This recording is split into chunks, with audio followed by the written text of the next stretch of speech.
Sir बच्चों की जो वैक्सीन है पहले कहा जा रहा था कि सितंबर के पहले सप्ताह से लगने लगेगी, उसको लेकर क्या स्थिति है, कब से शुरू हो जाएगी? और दूसरा, कई राज्यों में तो अब तो छोटे बच्चों के स्कूल भी खुल गए हैं, तो उन राज्यों के स्कूलों को क्या एडवाइस है? क्या अब सेफ है स्कूल खोलना, या जब वैक्सीनेशन हो जाए तभी खोलें? Thank you. दो हिस्सों में देख लेते हैं आपका जो सवाल है। पहली बात है कि बच्चों को वैक्सीन लगे, किनको लगे, ये it's an evolving scientific and public health discourse. Only a few nations, or let's say limited number of nations, have introduced vaccination for children. As I said earlier also, there is no WHO recommendation that we should move in that direction for the reasons which we have explained here in terms of low mortality, etc., low and high incidence of asymptomatic infections, etc. But the fact remains that we as a nation and as government are working actively in the direction of scientific validation of our vaccines for potential use in children. तो उसको जैसे आपको मालूम है Zydus vaccine already licence for children, हमें मालूम है कि इतना स्टॉक पाइल है, उसको अगर हम बच्चों पे दें तो किस तरह से दें, कब दें, कैसे दें, उसकी चर्चा हमारी साइंटिफिक बॉडीज कर रही हैं. कोवैक्सीन का ट्रायल बच्चों में बहुत क्लोज पहुंच गया है कंप्लीशन के. Once we have results, that vaccine would be potentially available. अगर देना हो तो हमारे पास एक और चॉइस होगी. इसी प्रकार बायोई का वैक्सीन को भी परमिशन मिली है कि वो ट्रायल पूरा करें. नोवावैक्स, कोवैक्स को भी मिल गया.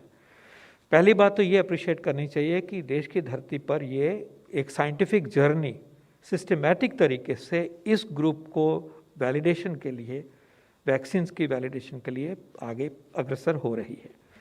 दूसरी बात यह है कि फैसले का इंतज़ार करते हैं कि एक वैक्सीन अब अवेलेबल हुआ है बच्चों में पोटेंशियल यूज़ के लिए, डिक्लेयर हुआ है, उसके ऊपर हमारी एंटैगी हमें क्या फ़ैसला देती है.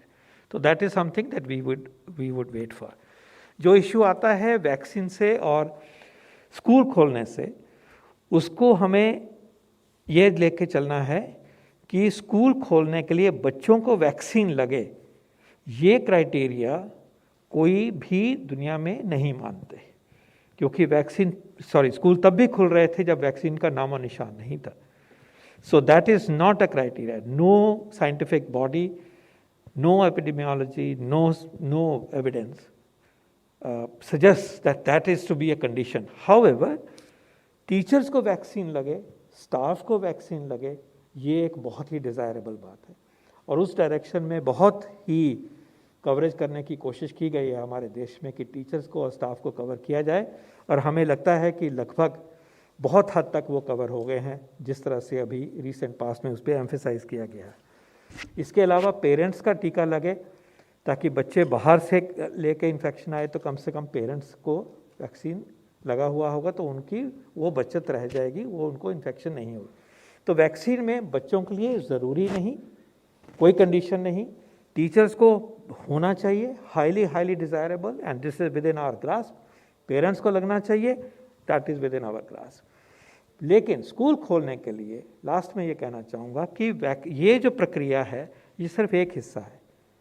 ओवरऑल सिचुएशन एपिडेमियोलॉजी की सेफ होनी चाहिए कि संक्रमण रुका हुआ है, पेरेंट्स का साथ होना चाहिए, एंड अबव ऑल स्कूल जब खुलेंगे उसके जो SOPs हैं कि बिठाना कैसे है, स्कूल का कमरा वेंटिलेटेड हो, खुले में क्लासेस हों, स्टैगर्ड क्लासेस हों, उनकी चेकिंग हो, मास्क पहना जाए, वो जो SOPs हैं they are of the most critical importance. और उसको साथ लेके स्कूल खोलने की प्रक्रिया साइंटिफिक दृष्टि से देखें तो संभव है, और उसी तरह की अप्रोच हमें लगता है कि सब स्टेट गवर्नमेंट्स अपने अपने तरीके से ले रहे हैं. धन्यवाद.